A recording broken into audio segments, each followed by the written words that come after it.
Vaping can be laced, potentially. Pills can be laced if they're getting them off market, with fentanyl, with meth, with a variety of different things. And Commissioner Quinn, I don't know, I thought that one experience is all it takes. No safe experience, really. And I think you've hit it right on the head.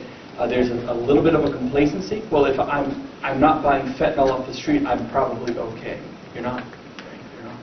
And Chris Tawaz, as you know, has been right on top of it. So our message, if it isn't prescribed by your physician, by your licensed healthcare, then you just can't take anything for granted. We're seeing it in Adderall. We're seeing it in, it can be placed in a vape cartridge. It's just, so we're really trying to put everyone on extreme alert to be very cautious because, one experience could be fatal.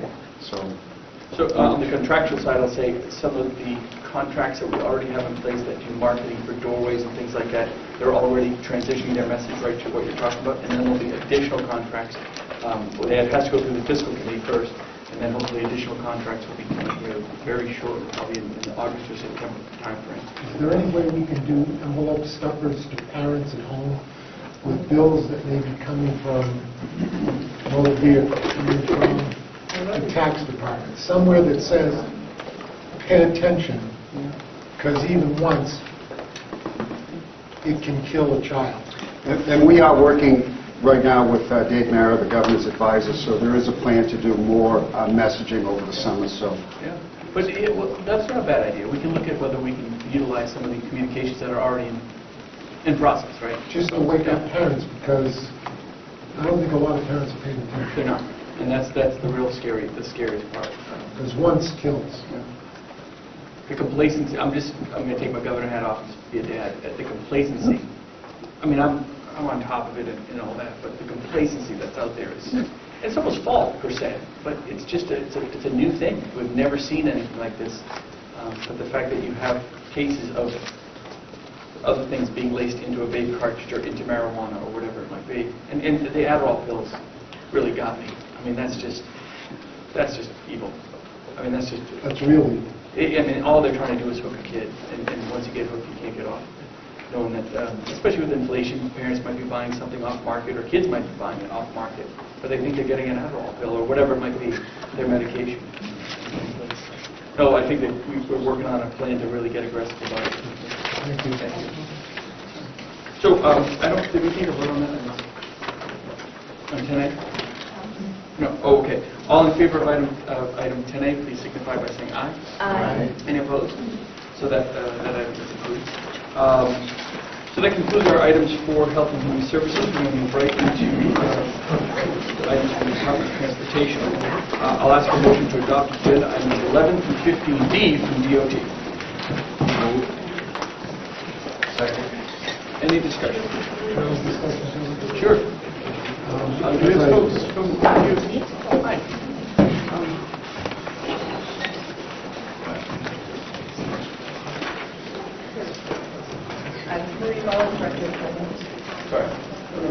Sure.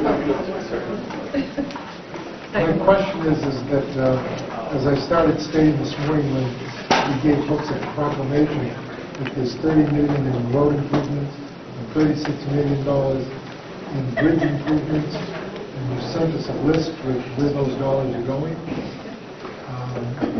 Didn't see anything for Hooksix, or I was just wondering if there's another list to follow. The bridge money is for municipal-owned bridges, so the bridge money is only for those municipalities that have municipal-owned bridges. So there were 7 or 8 municipalities that don't have municipal bridges that aren't getting money for bridges. But the $30 million is block grant, and that should be going to every municipality. So there's no municipal-owned bridges in Hooksix? I'll have to double check the list. I'm not sure. I can't remember the municipalities. I'll double check. Mr. Guerin still here? No? Okay, thank you. But I'll double check that list and I can get back to you. So to dovetail on that question, as I understand it, the formula for the bridges is based off of square footage for each municipality. So for instance, a large community might have smaller bridges, or a small community might have required square footage for bridges, so it's based off a certain formula? Yes, so it's 50% population and 50% the square footage of the municipally owned bridges in that community. Okay. So that's how the formula is set up? Yes. Okay. Yeah, the legislature, that was something that the legislature had approved. It's similar to the block grant formula. The block grant formula is 50% population and 50% road mileage in the community. So they wanted to keep it similar to the block grant calculation, and so that was the formula they determined using the square footage of the bridges and 50% population. And when do you anticipate communities will be getting a check for the bridge money?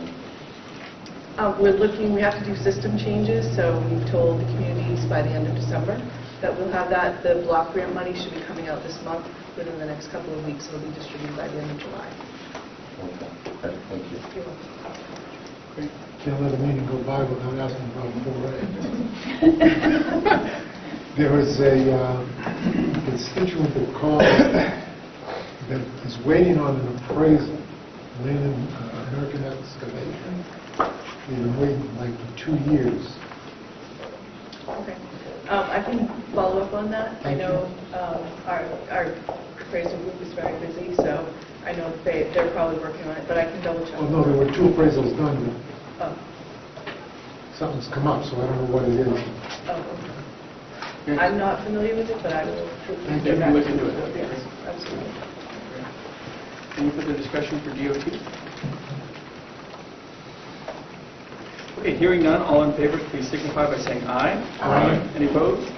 Those items are approved. There is a tabled item from DOT, but I believe we're going to leave that on the table. We'll have to leave that on the table for another couple of weeks.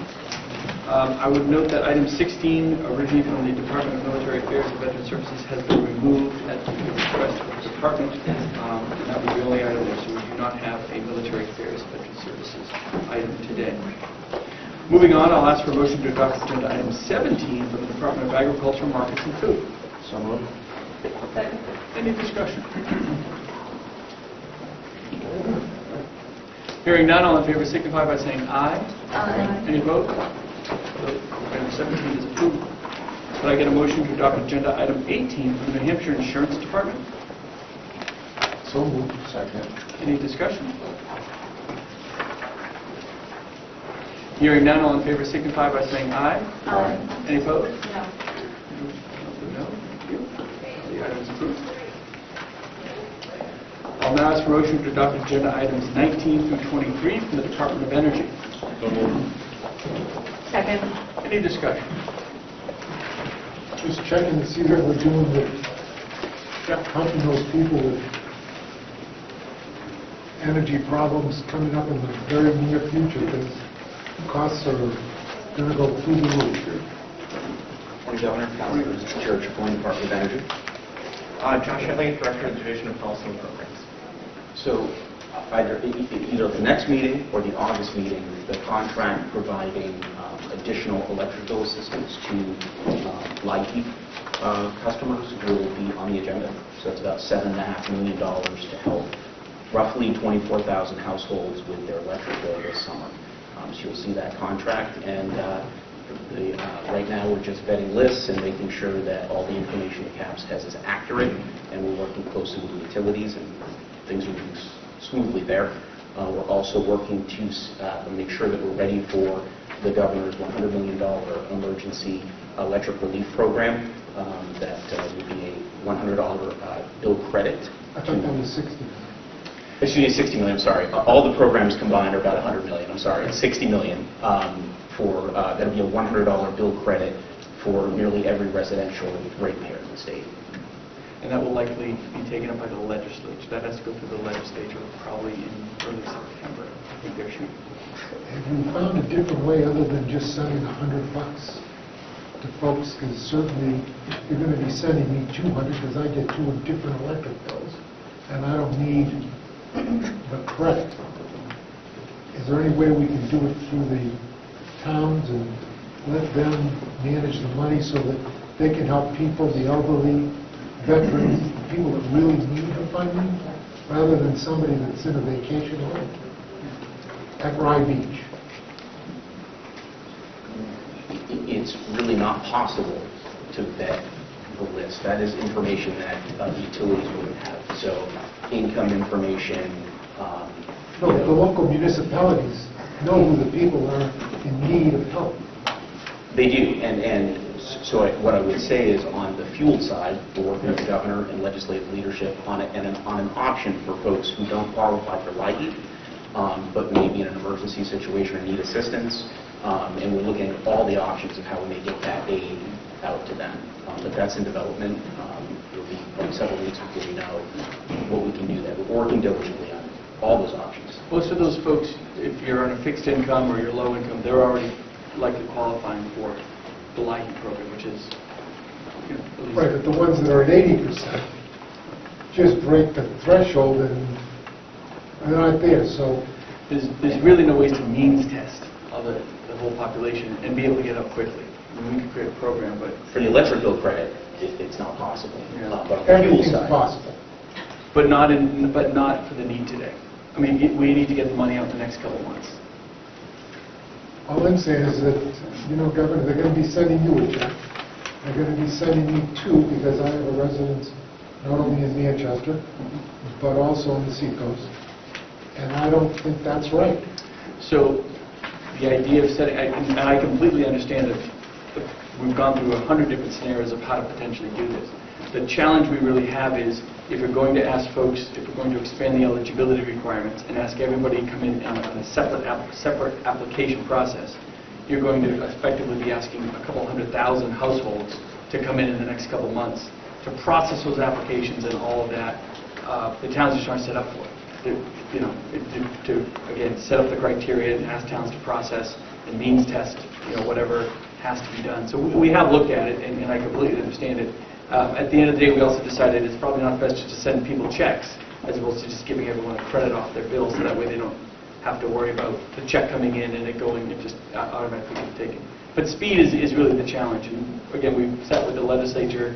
I know you guys sat with the legislature, the Senate, and the House, and everyone kind of tried to figure out every which way to make it simple. and this is where we landed. Yeah. Well, sometimes speed is not important, but certainly the quality of what we're doing is more important. And I think getting the money to a veteran that needs it versus somebody that has a residence at the beach, more important. So I think we'll have more, the benefit we have is the bigger crisis that's coming, because this gas and the fossil fuel crisis, if you will, the cost crisis is nationwide. The real crisis is going to come this winter, when people are trying to heat their homes. Now, the good news is we have a little more time to figure out, whether it's using better utilization from CAF agencies or doing something at the town level or having our own program that is means tested with different eligibility requirements above LIHEAP. That's all I think on the table. And I think we have potentially more time to figure that out. And I know that's what these guys do. Can we hold on to the money, Governor, until then? I mean, there's no reason just to send $100 million out. Their energy bills are coming. The first hit of the higher electric rates will hit in September, is the problem. Because the new rates will go into effect on August 1st. So you'll start seeing that increase September, October, November. And the challenge is actually getting something out in the next 30 to 45 days or 60 days. It also does need legislative approval. So we have to get the legislature to move and then have the program move quickly from there. So it is a little bit of a domino effect of time. And just the staffing and trying to find people to actually process all those applications to make sure they're, folks that should be in are in and folks that don't qualify are out. Can I follow up on that, Governor? Because the North Country obviously gets hit pretty hard because of the cold weather conditions with fuel costs and electric costs.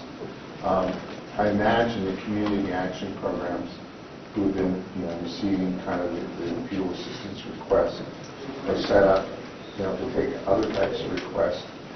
What I'm thinking is that, much like what Councilor Katz is saying, yeah, we can give someone a $100 credit here in the next month or two, but in reality, there are people in the North Country, senior citizens, veterans, and the like, who probably need $300 or $400 with electric credits, who are at a certain income level where some of the affluent people of the state might say, listen, I don't want it to come to me, I want it to go to my mother who's 85, who's on a fixed income.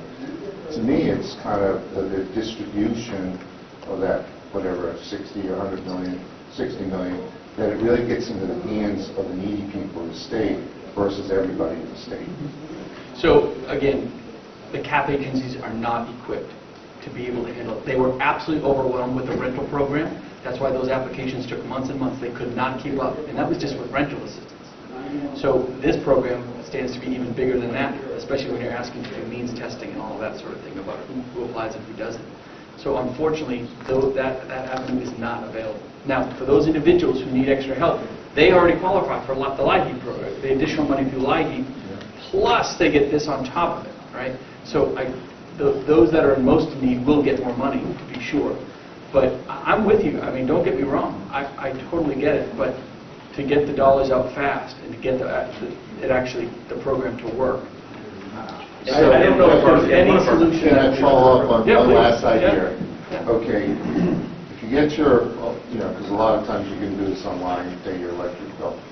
If there was some type of tab that says, I want to donate this $100 to a low to moderate income family or senior citizen, I mean, since it's already built in the software, would we be allowed to do that? Because we have Neighbors Helping Neighbors programs on that electric bills.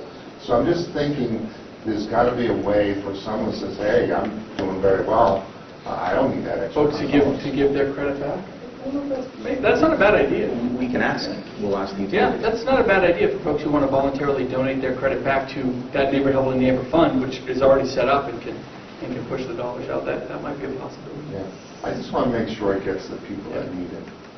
The other benefit of this being broad, though, is one of the concerns we have is that households who are just outside of that income eligibility for LIHEAP or EAP who've never applied for assistance before and may not want to do that or are hesitant to do that. This way we are getting them help that they would need without going through some type of income verification process. It's helping folks who may not normally apply for assistance. Oh, that part I get. Yep. But the other part I get is that a lot of affluent people in the state are going to get credit, much like they'll get Social Security at 70 and probably don't need it, but we need to push it to the people in the North Country and the rural areas of the state who actually do need it.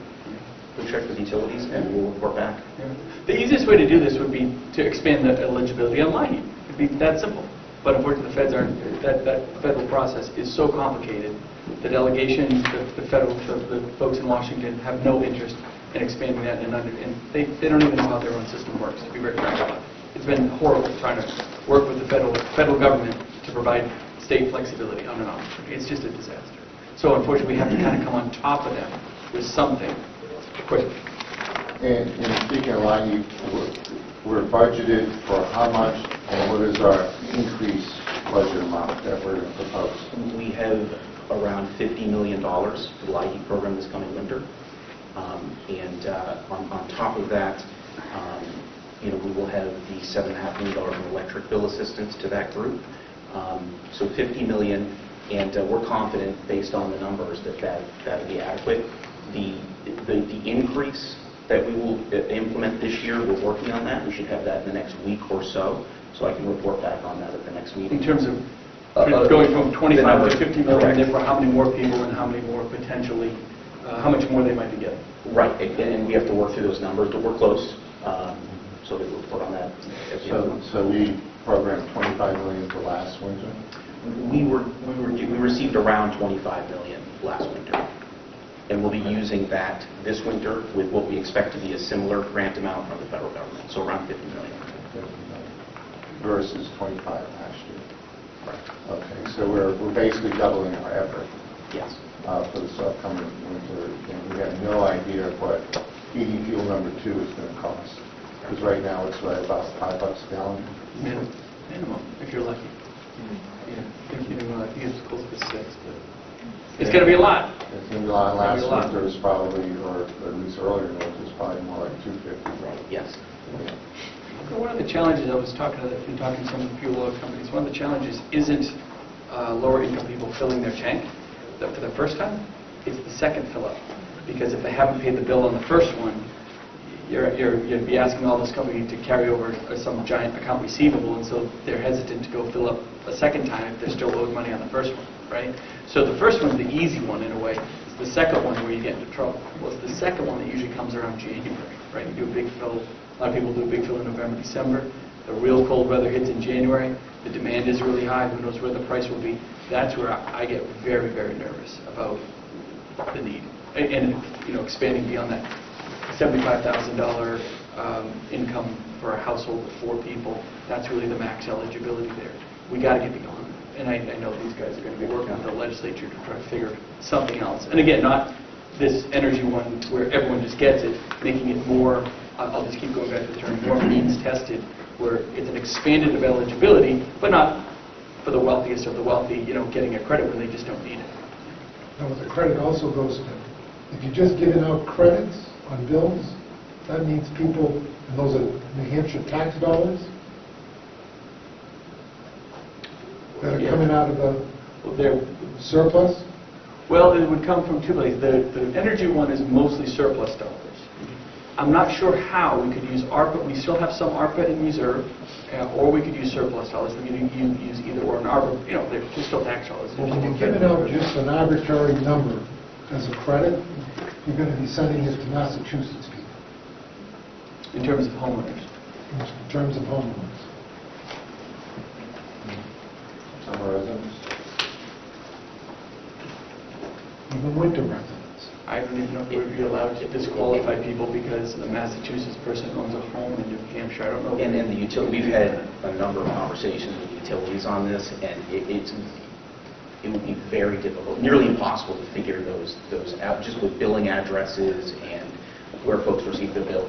And there's times where someone their parents' home is in New Hampshire, or they've got 2 properties, but it's not because they're wealthy and have 2 properties. I don't know how you It's a family determine- situation. If someone owns a house here, do you own another house in another state? And do you We spend send more the than- money to the local communities, they know who needs the money. And the challenge, That's what. Sorry. the challenge with... There's always a challenge. Let's start with the glass half full, and how can we do it? Well, that's what we're doing. That's exactly what we're doing over the next few months. Let's be Good. clear. All right. Okay. That's exactly what we're doing over the next few months. And there is no stone that has been left unturned here. Yes, we're working every day on this, and we're looking at all the options, all the possibilities. We are asking the tough questions of the utilities as well. So, Okay. The road is cute, we're going to find a solution. we are working towards that solution. Somebody already asked. Okay, other questions on items 19 through 23? Okay, hearing none, all in favor signify by saying aye. Aye. Any opposed? Those are approved. I'll now ask for a motion to adopt agenda items 23A through 23D from the Governor's Office for Emergency Relief and Recovery.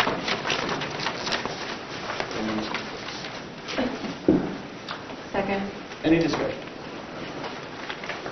Councilwoman?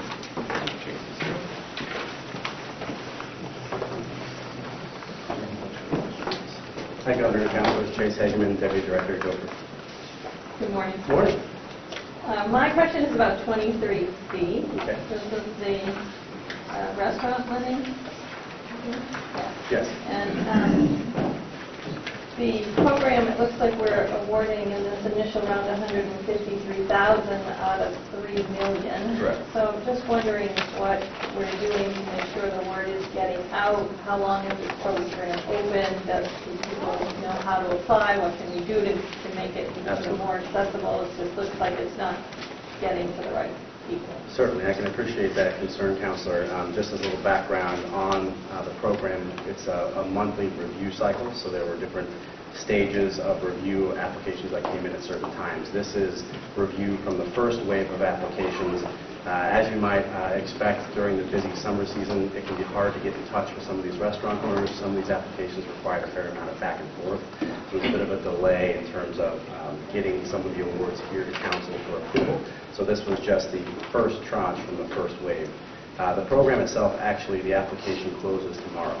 So we are in the process of doing another push to make people aware of the program. We're working with the Restaurant Owners Association to continue to get word out there as well. That's something that we did at the launch of the program and have continued to do. So we are doing our darndest to try and keep that word out there and get applications coming in. As the program has progressed, more and more applications have in fact come in. They just haven't been fully reviewed yet and brought forward for approval. Do you have any idea of how many dollars you have in applications in the pipeline? Probably the challenge with that is there's a cap on the award. So even if a total number has been requested, the cap may cut some of that down. So I would be hesitant to say a specific number without hearing from my team on how the cap might impact that. But I know we're probably close to a couple million of applications I know that have come in through the door. I just don't know how review and then continued outreach and the cap might impact those numbers. Since you're having trouble contacting people during this busy summer season, have you considered extending the deadline?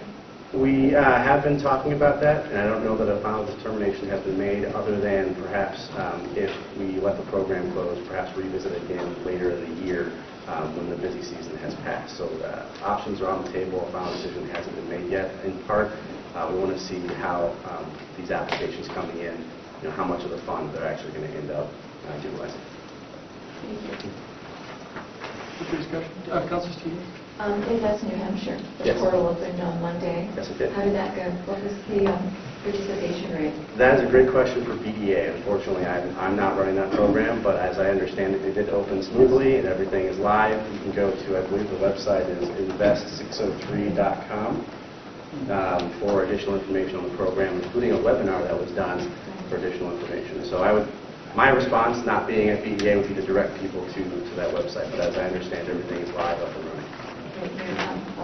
Yeah, the webinar was great. We'll be looking forward to the municipal guidance Yep. in the weeks to come. Yep, I know they're working hard on all that. Did you see the webinar? I did. You did? Was it good? Yeah, it was good. It was to the point. You got into more of the details, the nitty-gritty, so to speak, about 15, below 15 criteria.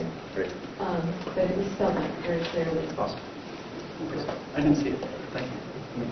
Councilor? Back to 23C, the money that's left over goes back into the Gopher Fund.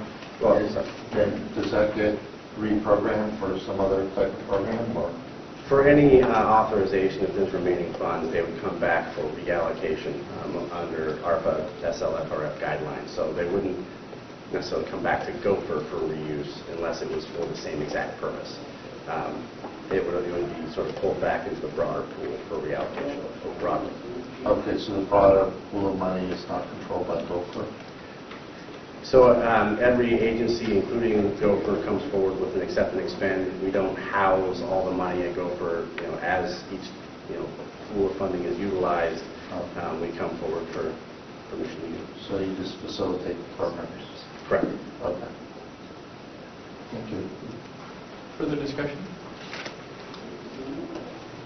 Hearing none, all in favor of items 23A through 23D, please signify by saying aye. Aye. Any opposed?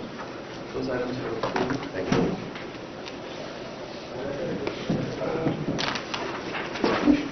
If folks don't mind, can we take a quick 5-minute break? I have to attend this.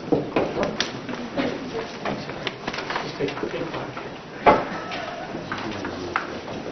I think he's in the hallway to the left. So just to let folks know, there was an inadvertent alarm at Seabrook Station just a little bit ago. Everything is safe. It was a complete false alarm, but it went very public and caused a lot of concern obviously over on the seacoast for those who received the audible alarm. But it was inadvertent. We talked to the plan. They're putting out the messaging now, and WMER I think was spot on. It was right on it with the letting folks know that it was a false alarm in case you guys get calls or questions about it. I already got one. There you go. Good news in many From ways. my wife, Because she probably heard it, yeah. I think those audible alarms go off at least in Hampton, Seabrook, and a few of the other beaches in the area. So normally those do not go off as part of the test. But anyways, we'll have some more information as we kind of drill down to see exactly what happened. But the good news is it was inadvertent and a false alarm. Enjoy the beach. So moving on, we have our items from the Department of Natural and Cultural Resources. Could I have a motion to adopt agenda items 25 and 26 from Natural and Cultural Resources? So moved. Second. Any discussion? I did have Yep. a question on 25. I don't know if JD's still here or? Yep. He's still on? It's just kind of an obvious question. A few years ago, we did some improvements with the snowmaking infrastructure. Are we repairing some of that infrastructure, or is this just something separate? For the record, John Peterbilt, General Manager at Canada Mountain and Franklin Regional State Park. These are largely, it's 3 pipe repairs or 3 pipe replacements, 2 replacements, 1 repair. And separate from that, this is more infrastructure of the system rather than the fire hydrant. Oh, okay. Yeah, I just want to make sure. Speaking of which, is there some warranty that goes along with some of that infrastructure when we built up the With the pipe stuff, not specifically with the workmanship and whatnot, there would be with any contractor that we use. Okay. With the guns themselves, we've got a constant maintenance program going with every individual gun. Yeah. No guns. Okay. Gotcha. Snow guns. Okay. Yeah, thank you. But, no, that's good. I was just kind of just curious. But thanks for that update. Thanks. Further discussion? Hearing no further discussion, all in favor, please signify by saying aye. Aye. Any opposed? Those items are approved. And I apologize, I forgot to note that there was an item, agenda item 24 from the Department of Business and Economic Affairs, but that was removed on the request of the department, so that's why we didn't take up item 24. Sorry. I'll now ask for a motion to adopt agenda items 27 and 28 from the Department of Environmental Services. So moved. Second. Any discussion? Hearing none, all in favor signify by saying aye. Aye. Any opposed? Those items are approved. Could I have a motion to adopt agenda items 29 through 31 from the Department of Education? So moved. Second? Any discussion? Councilwoman. Thank you, Commissioner Field. Morning. Good morning. For the record, Frank Edwards, Department of Education. Good morning. My question's about item number 30. Initially, this is a sole source contract, but there was no explanation included as to why it's sole source. I wonder if you could first start with that. It indicates that it's sole source, and the explanation was an attempt to try and describe why it was sole source. What is the reason? Why is it a sole source? Yes. Because we're trying to expedite this program out to the districts for the fall. We want to make sure that we get it in place. There are several other companies that actually offer these types of programs, so we basically just researched across the number of them and figured out which one we could get in place for a September start, given the constraints of an RFP process. So you didn't do an RFP, you reached out to some... Correct, we researched it exactly. And not a good excuse for not doing an RFP, but the importance of making sure that the program was available starting in September, I thought was overruled that. Exactly. The communities that were selected, Keene, Manchester, Groveland, and Berlin, can you just tell me how they were selected? Sure. So we initially took this program to the New Hampshire Principals Association and the Superintendents Association, trying to encourage them to work with us to set something up. They were not able to move quickly, so we went out to 4 different districts across the state to say, would this be something that you'd be interested in?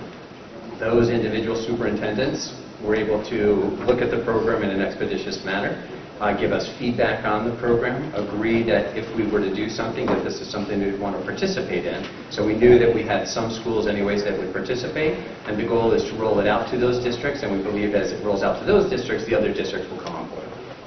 So you don't really have a sense yet of how enrolled the program will be, and I'm asking this just because of the payment arrangements. It looks like you have to pay for a minimum of 1,000.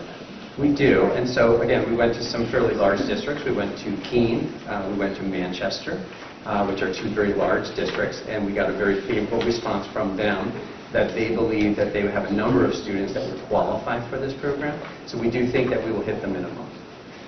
Based on those numbers, you think you'll hit the minimum, or you just based on the response that they gave you? Based on those numbers, plus the fact that we think that there will be a contagion effect in the sense that, when Manchester does it, Nashville's going to say, like, hey, this is a good program, we want to get in as well. One of the biggest risks that we're trying to face when we go into September in particular is where students get into trouble and where you find that you have incidences in community that we don't want to see. It's generally because students get isolated. And so this is a program that helps to identify our students that are struggling in that instructional environment, and they won't get isolated. They will be mentored to be able to, have that relationship and be able to not get, isolated from their peers. Just one more question. Yeah. How many students from these 4 communities did you determine that you would likely have? So we don't have a specific number of students by communities. We did talk to the districts to say how many students you would potentially contribute, but I don't have that information with me today. I can get it for you. But we are pretty excited about the program in the sense that we're mentoring kids who otherwise potentially risk getting isolated.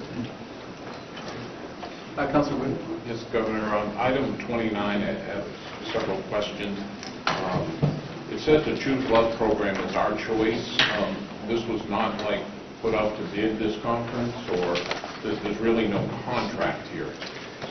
Right, so this is actually not a contract. This is just in accordance with the MOP 150. We need to get approval from the Executive Council or the Governing Council relative to events that we are holding.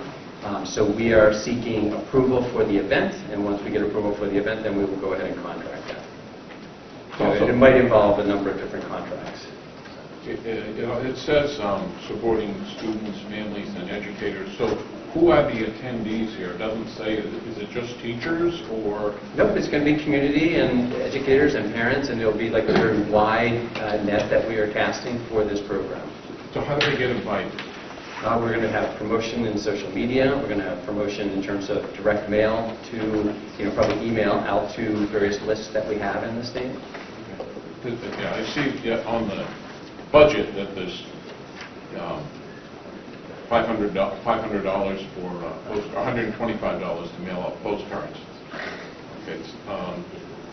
And then you have social media as well that will go out. How many attendees can this venue hold, or are you expecting? I don't know the answer to that. I would guess it's probably in the 300 range, but I'm not certain. Okay. Is there a cost to the attendees, or is it strictly? It's free to the attendees. Okay. And then on the curriculum here, this has some vernacular that's similar to the regulated classroom that got withdrawn here. Can you tell me what this half-hour session on tapping is? I am not able to do that, but I can get you that information. Okay. No further questions. Thank you. Further discussion? Okay, hearing none, all in favor of items 29 through 31, please signify by saying aye. Aye. Any opposed? Those items are approved. I'll now ask for motion to adopt agenda items 32 and 32A from the Department of Safety. Second. Any discussion? Councilor Kent. Yes, Governor, it's an honor to support Agenda 32. This is the death benefits that honors life and service of Fire Instructor Jeffrey Whitcomb of Littleton. This benefit will assist the Whitcomb family in Causeway. This is a line of duty benefit, and Jeffrey Whitcomb was a hugely valued firefighter in the North Country and beyond. So last year he was honored with full fire service ceremony in Littleton, and Commissioner Quinn was standing there, was there, along with all northern firefighters and statewide fire officials. And so it's a proud occasion to honor his family with this award of financial support. And I don't know, Commissioner, would you maybe elaborate further on the significance of this line of duty award and how it's given out to firefighters and the like? Well, I think it's clearly laid out in statute, but if we can determine that the death was caused by a line of duty injury, and clearly this was, and there are various types of injuries, but it's a terrible loss, and I appreciate the council and the governor's support, and to the firefighter and to his family. Yeah, thank you. Thank you. Any further discussion on these items? Seeing none, all in favor signify by saying aye. Aye. Any opposed? Those items from safety are approved. I'll now ask for motion to adopt agenda items 33 through 36 from the Department of Justice. Second. Any discussion?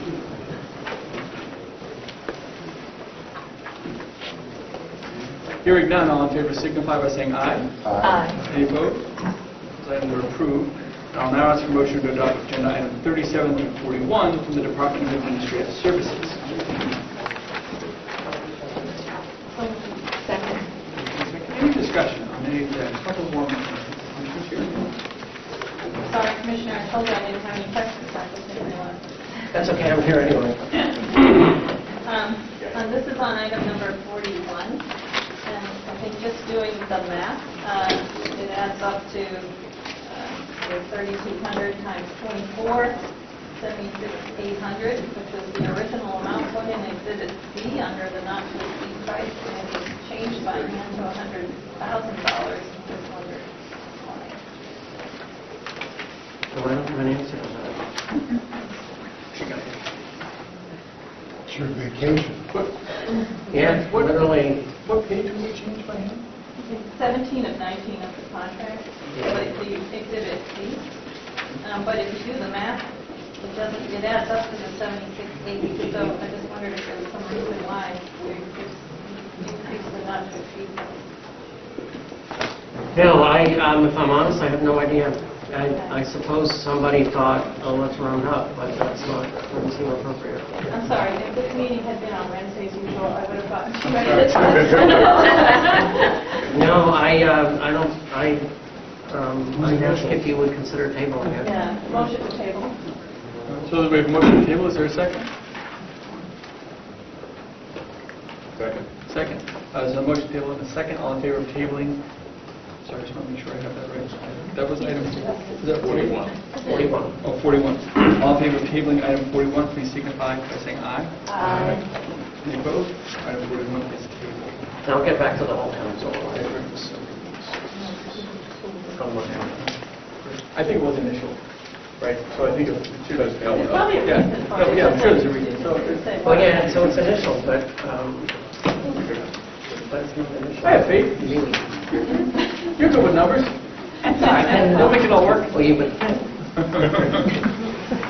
Any further questions on any of these items from administrative services? So we have standing there. How are we doing with the state property in Laconia? We issued a call for offers, and the deadline on that is August 9th, I think. There's still time to get your bid in. There is. I got to get my consortium together. I'm fairly optimistic right now. I mean, we've had some, I'm optimistic, let me just put it that way. I think that, More optimistic than last meeting? I think I'm more, so yeah. I mean, it's, I said before, it's a complicated property, and it's not the kind of thing where people, oh, yeah, what the heck, I'll put a flyer on it. But, I've met with some people where they understand the complexity, they understand the community, they understand the opportunities. And I feel fairly confident we're going to get some interesting proposals. I just want on record, I wanted to do an open auction where I was like the auctioneer. So I think that would be great. Charlie up there, the gavel. Hey, we want to go. Get a lot of people excitement and all We have a that. contract on it. I know. So There were a lot of buildings named after former governors. Were there Lots of them. any decommissioning ceremonies? Or were all the signs taken off? Commission that. I think most of the people after whom the buildings are named have passed, and I think quite literally all of them. Walter was the most recent. Yeah, in Laconia, yeah. Okay. And I think most of them would just as soon not remember that the mold was going to be there. Okay. Okay. That's my theory. I What are you thinking? don't think we have any buildings named after governors. Living governor. It's the Gallon Well, his office. father's pretty living. Yeah, that's it, but I think that's it. So name a building There's that's something named after Judge Wright somewhere, like it from the state. You got a couple of cool bridges. Because There's the Jack Craig building at UNH. At UNH. And former Governor Bridges has lots of stuff named after him. But bridges everywhere. But he's passed. Charlie and his puns. I shouldn't have opened that Pandora's box. Okay, further questions for DAS? Okay, Hearing none, all in favor of items 37 through 40, noting that item 41 has been tabled, please signify by saying aye. Aye. Any opposed? Those items are approved, and as we discussed, the item from transportation will remain on the table, and also at the request of the council, the item from the New Hampshire Liquor Commission will also remain on the table. With that, the formal agenda is concluded. Thanks again to the folks here in Hooksett and the folks at the Hooksett Library. And everyone who joined us this morning. Our next meeting on the road will be hosted by Councilor Warmington. And Councilor, where will the breakfast be? At Daniels and Henniker. In Henniker. And then the official meeting will be over at New England College. Library. So we hope to see you all there.